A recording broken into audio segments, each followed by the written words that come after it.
బంగ్లాదేశ్‌ని నిదానంగా ఇప్పుడు 'జంజీ' ఉద్యమము వాస్తవంగా హసీనాని అవతలకి పంపించేయడం కోసం 'జంజీ' ఉద్యమం వాడారు.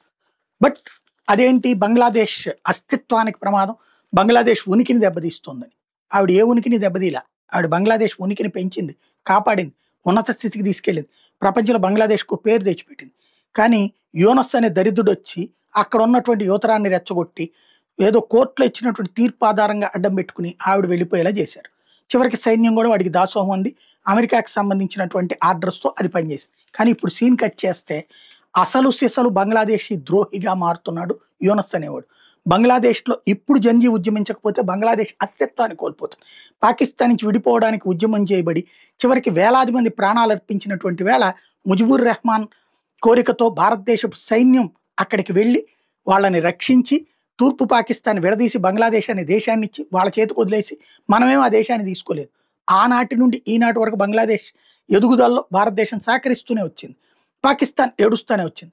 ఆ బంగ్లాదేశ్ తరపున ప్రజల చేత ఎన్నిక కాని మేధావి ముసుగులో అమెరికాలో ఇంతకాలం తలదాచుకున్నటువంటి మతమూర్ఖుడైనటువంటి యూనస్ ఇప్పుడు అక్కడ పాలకుడుగా వచ్చి ఎన్నికలు జరపకుండా అక్కడ ఉన్నటువంటి యదో పనులన్నీ చేసి అక్కడ మతపరమైనటువంటి చిచ్చు రేపి పాకిస్తాన్‌తో చేతులు కలిపి ఇప్పుడు గ్రేటర్ బంగ్లాదేశ్ అట ఒక పుస్తకం. గ్రేటర్ బంగ్లాదేశ్ అంటే పాకిస్తాన్ ఇదెవరు? పాకిస్తాన్‌కి సంబంధించినటువంటి ఒక సైనిక అధికారి యూనస్‌కి ఇచ్చినటువంటి పుస్తకం. Pakistan joint chiefs of staff committee chairman general Sahir Shamshad Mirza బంగ్లాదేశ్‌లో పర్యటన సందర్భంగా తాత్కాలిక హెడ్ అయిన యూనస్‌ని కలిసి ఆర్ట్ ఆఫ్ ట్రయంఫ్ అంటూ ట్రయంఫ్ అనే ఒక పుస్తకాన్ని ఇచ్చాడు. దాని ముఖ చిత్రం పేరే గ్రేటర్ బంగ్లాదేశ్. అంటే పాకిస్తాన్‌లో దీన్ని కలిపేసుకోవడం. బంగ్లాదేశ్‌లో అతి జాతీయవాద సుల్తానత్ ఏ బంగ్లా వంటి గ్రూపులు దీన్ని ప్రచారంలోకి తీసుకొస్తున్నాయి.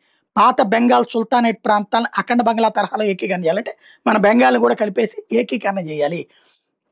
ఇది వీళ్ళు అంటే పాకిస్తాన్‌లో ఉన్నటువంటి బంగ్లాదేశ్‌ని కాదు. అంటే పాకిస్తాన్‌లోదే కదా బంగ్లాదేశ్. అంటే పాకిస్తాన్ ఇంకొక ముక్కని ఇక్కడ చెడగొట్టారు. ఇప్పుడు పంజాబ్‌ని ఎట్లయితే చెడగొట్టారో ఇక్కడ బెంగాల్‌ని అట్లా చెడగొట్టేటటువంటి సీన్‌ని క్రియేట్ చేయాలన్నటువంటిది వీళ్ళ నిర్ణయం అనమాట. అంటే మతపరంగా, వర్గపరంగా రెచ్చగొట్టేటటువంటి ప్రయత్నం.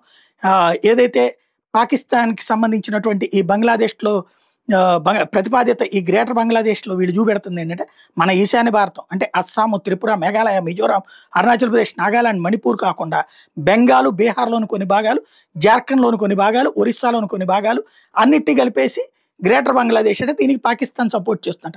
మయన్మార్‌లోని అరకాన్ కూడా దాంట్లో కలిపేస్తుందన్నమాట. ఇవన్నీ ముస్లిం జనాభా ఎక్కువగా ఉన్నటువంటి ఇండియా, బర్మా ప్రాంతాలు.